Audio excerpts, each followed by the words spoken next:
haunts me to this day, 20 years later. It is something that I constantly think about. What could have been different, what would have been different if I had been there. That is something that will always play in my mind of, I wished I had been there. And maybe it wouldn't have happened, and maybe my mom would still be here today. These are the thoughts on the mind of David Holtzclaw, 2 decades after his mother Sylvia and 2 others were killed at the Blue Ridge Savings Bank. It feels like it happened yesterday.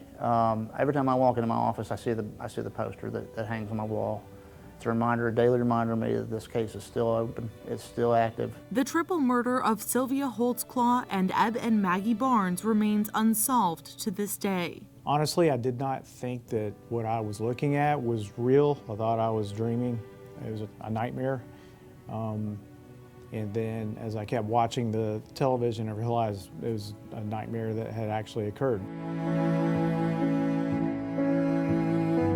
On May 16, 2003, David Holtzclaw had just arrived home to celebrate a late Mother's Day. We were going to spend the afternoon at BMW. That's what she wanted to do. She wanted to go tour BMW. So me and my brother had set that up, and that was what we had planned to do that afternoon. When she got off work, she was supposed to get off at noon. Sylvia Holtzclaw was working at the Blue Ridge Savings Bank, located on a frontage road off Interstate 85. This was very different because this bank wasn't really like every other bank you would see.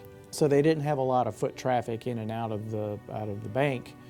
But they were positioned out on frontage road on Interstate 85. Now Chief Matt Hamby was the lieutenant in charge of the Criminal Investigations Division in 2003. A couple of the men who were officers at the bank had left to go run some leads, and so they left Miss Sylvia Holtzclaw, the single teller that was working that day. They left her alone in the building. Around 1 o'clock, David Holtzclaw had brought lunch to his mother at the bank. She was not happy at all that she was having to stay and wasn't going to be able to go because she was really looking forward to spending the afternoon with us. Less than an hour later, Greer would be changed forever. When I walked out, that was the last time I ever had a chance to see her, talk to her.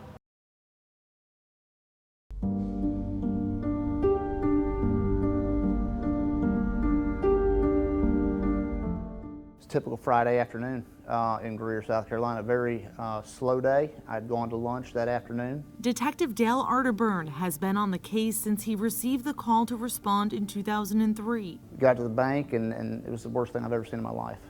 Tragic, just terrible. He has been tracking hundreds of tips and leads for the past 20 years, trying to find the person responsible. I believe that maybe this individual met the Barnes at the door, came in with them, and or the Barnes arrived in first and the door may have not closed completely and this person followed through. Chief Hamby had been at home that day when he heard about the crime. Had never seen anything like this before, ever. He too has been waiting for and working towards a break in the case. We're trying to help bring closure to families of these people who have done a lot for all the community, so that just provided extra motivation for us, I think. David Holtzclaw remembers the moment he found out what had happened to his mother. The world has just stopped. I mean, I have no idea what to do, where to go, anything. The first thing I could think of is, where's my brother? While he was reeling with the death of his mother, I just can't understand or get in the mind of somebody that would walk in there and execute 3 people for no reason. They could have gotten what they wanted and been long gone, and those 3 wonderful people would still be here. There was confidence the case would be solved quickly. And so seeing all of them work that hard, I think it reassured Kevin and I that it would get solved. We would have never thought that 20 years later we still wouldn't have an answer on what happened and who did it. The FBI releasing this poster with the photos of Sylvia Holtzclaw, Eb and Maggie Barnes, a vehicle caught on nearby surveillance video, and a sketch of someone who may have been in the bank just before the murders. I never thought we'd have it up this long. I thought this would get resolved, fairly quickly. Jimmy Cholkus owns The Clock in Greer, a staple restaurant and a favorite spot for Sylvia Holtzclaw. She was special, for sure. Just You can't say a bad word about Sylvia. She was just, everybody knew her. She was very personable. Cholka says Sylvia was in his restaurant every day, sometimes twice a day. Greer's a kind of a tight-knit community, and so it is troublesome looking at that poster and people ask me, and you hear some comments, and every time you hear people discussing the poster, it takes me back to that day and just kind of real uneasy feeling, just there's just so much evil in the world, All 3 lives lost that day impacting South Carolina's upstate. I know many students at Eb Barnes taught at USC Upstate that loved him. Maggie was huge in helping the Spartanburg community with nonprofit. And so, it's easy for me to talk about my mom and how much she meant to this community, but those 2 meant just as much to Spartanburg. And so, none of those 3 folks deserve to die. None of them deserve to die, and I'm going to do everything that I can to try to find justice for them. That's why the Greer Police Department is making a renewed push for information on the case. You want to give closure to the family, you want to give closure to the community, you want to give closure to those that have lost someone, the families. Nothing is too small at this point in time. We absolutely need every possible communication that can be provided to us. Anyone with information can submit a tip to their local FBI office, the Greenville Field Office, or the Greer Police Department. You can also submit anonymous information online at fbi.tips.gov. Somebody out there knows something. I don't know where those folks are, and that's why I continue to look not only locally, but I continue to look nationally. Police believe this case is solvable. I believe there's someone out there that has the right piece of information that's going to clear this case. I don't know if the person's still alive that did it, but at the same time, I think there's someone out there that knows what happened that day. It's too big of a case for someone not to share the information of what happened at that bank. Yes, I do truly believe that with the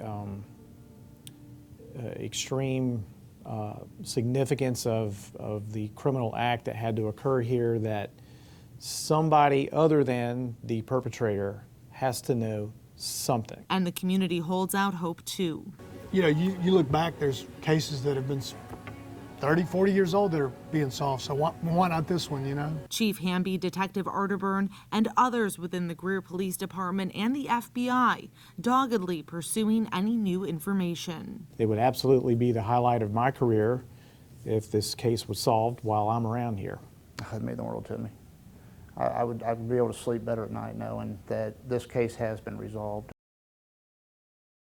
She was absolutely the best person I knew. The memory of Sylvia Holtzclaw lives on in Greer.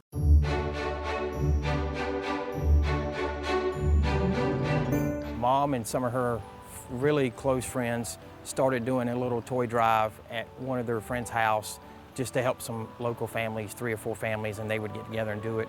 After Mom got killed, those ladies come to Kevin and I and said, "We want to keep this going. Are you okay if we do this?"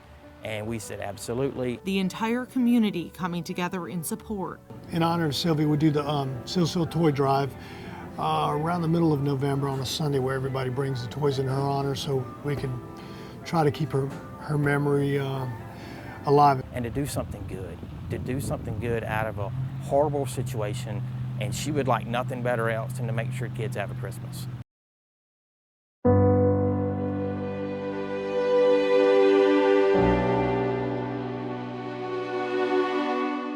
And although it's in a more private way, there is a commitment to Eb and Maggie Barnes as well. It's my mission in life to get justice for those 3 folks. Not just my mom, but Eb and Maggie Barnes and their family. They deserve to know what happened, and someone to be brought to justice for what happened. And so it's my mission. It won't stop until we get resolution or until I'm no longer here. David Holtzclaw says he and his family have been overwhelmed with the support from the Greer community and beyond. Greer's a great place, but Greer would be a better place if my mom was here. And with perhaps even more tenacity than any person with a badge, is determined to find answers. But I'm going to find out who took her from here. If it takes my last breath, I'm going to find out who took her and the Barneses from here.